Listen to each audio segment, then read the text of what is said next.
Assalamualaikum warahmatullahi wabarakatuh. Bismillah wabillah wassalatu wassalamu ala rasulillah Sayyidil Mustafa Muhammad ibn Abdillah wa ala alihi wa sahbihi wa mawalah. Alhamdulillah, kita masih diberikan kenikmatan, diberikan anugerah, nikmat yang sangat luar biasa dari Allah Subhanahu wa Ta'ala. Mata kita masih bisa melihat, masih bisa berkedip, telinga kita masih bisa mendengar, dan seluruh panca indera kita masih bisa berfungsi dengan baik. Terutama juga kita masih diberikan kenikmatan, nikmat iman, nikmat Islam, nikmat sehat, yang seluruhnya harus dijadikan ladang untuk beribadah kepada Allah Subhanahu wa Ta'ala. Jadi kali ini saya mengucapkan selamat kepada siswa-siswi kelas 12 yang sudah lulus ya pada tahun 2021 ini. Pada momen kali ini saya mengamanahkan ada dua hal ya, mengamanahkan dua hal kepada kalian. Yang pertama yaitu kita harus disadari ataupun tidak, diakui ataupun tidak, bahwa kita adalah umat akhir zaman. Rasulullah Muhammad Sallallahu Alaihi Wasallam sebagai Nabi akhir zaman, sebagai khatimin nabiyina, itu penutup semua nabi dan rasul. Maka kita pun adalah umat akhir zaman atau penutup. Maka kita harus senantiasa bisa meneguhkan keimanan, ketauhidan kita kepada Allah Subhanahu wa Ta'ala, memegang panji Islam yaitu La ilaha illallah Muhammadur Rasulullah. Itu memegang Islam Ahlus Sunnah wal Jamaah ya, terutama karena sekarang banyak Syiah Wahabi yang sudah marak di Indonesia ini ya, sudah mulai menyebar paham-pahamnya, sudah mulai disebarkan dengan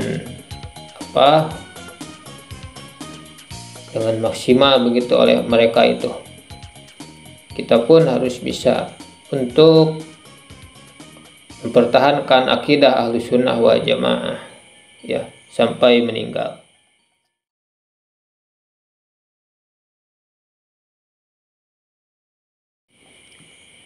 Saya ingin menceritakan kepada Anda tentang sebuah kisah seorang raja yang memiliki ajudan ya, yang ajudannya tersebut senantiasa mengucapkan Alhamdulillah, inilah yang terbaik.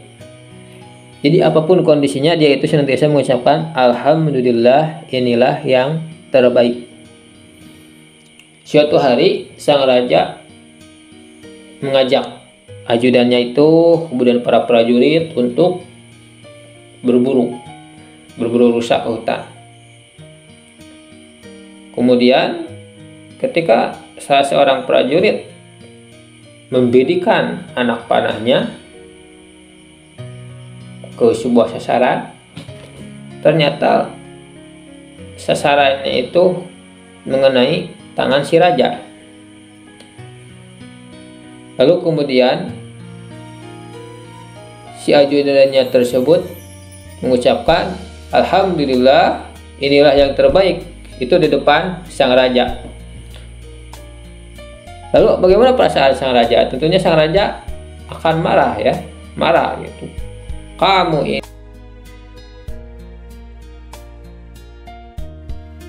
ini saya terkena anak panah, tapi kamu malah mengucapkan Alhamdulillah yang terbaik. Dasar tolol kamu, kata sang raja itu.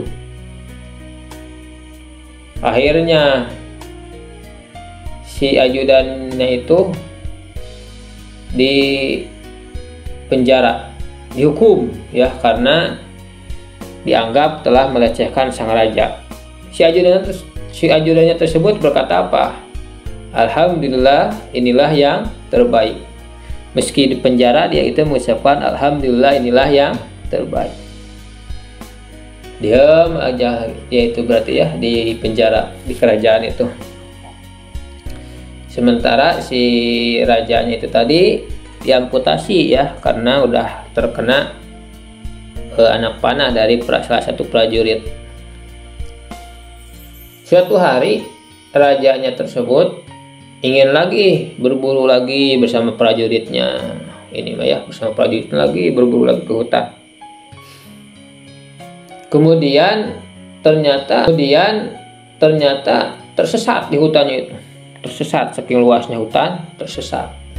Tersesat dan tak tahu arah jalan pulang.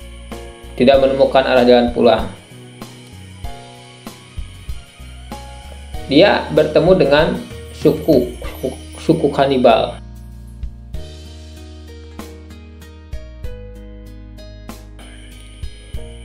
Suku kanibal itu yaitu yang suka memakan daging sesama ya. Ditewak ataupun ditangkaplah raja tersebut bersama dengan prajuritnya. Semua ditewak, ditangkap. Kata pemimpin dari suku tersebut, karena kalian sudah memasuki wilayah kami, maka kalian akan dijadikan sebagai tumbal atau sesembahan untuk Tuhan kami. Kata si kaum itu ya, kaum dari kanibal tersebut. Akhirnya prajurit sang raja satu persatu habis dimakan, dipersembahkan untuk Tuhan dari mereka, ataupun dimakan ya, itu jadikan sesembahan dan dimakan oleh mereka. Giliran dari sang raja,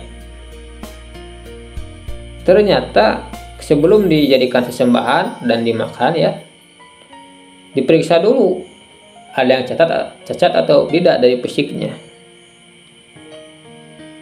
Karena sang raja ini pernah diamputasi tangannya, jadi dia selamat. Akhirnya dia dipulangkan, dibebaskan oleh suku kanibal tersebut. Kata si raja dalam hatinya, benar juga ya, ini semua terjadi adalah yang terbaik menurut Allah Subhanahu wa Ta'ala. Berarti saya harus berterima kasih kepada ajudan. Akhirnya dia itu teringat kepada si ajudannya terhadap perkataan alhamdulillah, inilah yang terbaik. Akhirnya buru-buru pulang dengan mengingat kembali jalan-jalan, dan Allah membukakan jalan dan ingatannya untuk pulang lagi ke kerajaannya. Akhirnya langsung dibebaskan. Ajudan, ternyata benar perkataanmu bahwa semua terjadi adalah yang terbaik menurut Allah Subhanahu wa Ta'ala. Andaikan aku tidak diamputasi ataupun tidak menerima akan takdir terkena anak panah ini, maka aku pasti akan dimakan oleh suku kanibal. Tapi alhamdulillah aku bisa selamat. Terima kasih wahai ajudanku, itu kata si raja. Si ajudan pun berterima kasih, terima kasih Tuan Raja, karena engkau telah memenjarakanku, aku pun bisa selamat dari suku kanibal tersebut. Andaikan aku tidak dipenjara dan aku ikut bersamamu, maka aku pasti akan dimakan oleh suku kanibal tersebut. Alhamdulillah, inilah yang terbaik, kata si ajudan tersebut. Jadi semua yang tercipta, yang terjadi dalam dunia ini adalah skenario Allah Subhanahu wa Ta'ala, adalah merupakan kodok dan kodar dari Allah Subhanahu wa Ta'ala. Kita sebagai manusia adalah harus senantiasa bisa berusaha, berikhtiar, berdoa, dan bertawakal kepada Allah Subhanahu wa Ta'ala. Karena semua kebaikan-kebaikan di alam dunia ini, ya, baik itu kita ditakdirkan untuk menjadi taat, kita ditakdirkan untuk selamat dalam setiap perjalanan, kita ditakdirkan untuk sehat, dan semua kebaikan-kebaikan itu bersumber dari Allah Subhanahu wa Ta'ala. Adapun keburukan-keburukan yang menimpa diri kita adalah bersumber dari diri kita sendiri, begitu. Ma asobaka min hasanatin fa min Allah, wa ma asobaka min sayyi'atin fa min nafsik. Setiap kebaikan-kebaikan yang menimpa diri kita itu bersumber dari Allah Subhanahu wa Ta'ala. Sedangkan setiap keburukan-keburukan yang menimpa diri kita adalah bersumber dari diri kita sendiri, atau kita kurang waspada terhadap sesuatu hal. Terima kasih. Pada akhirnya kita harus nantiasa bisa menerima takdir ataupun qada dan qadar dari Allah Subhanahu wa Ta'ala. Qada itu adalah kepastian yang sudah ada sejak zaman ajali, ya, yaitu di Lauhil Mahfuz. Itu ketika usia janin 4 bulan, dari mulai jodoh, bagja, cilaka, kematian dan sebagainya kan ditentukan oleh Allah Subhanahu wa Ta'ala di sana. Ada qadar, itu takdir, ya. Terima kasih. Jangan lupa untuk subscribe, like, and comment dalam channel ini. Wassalamualaikum warahmatullahi wabarakatuh.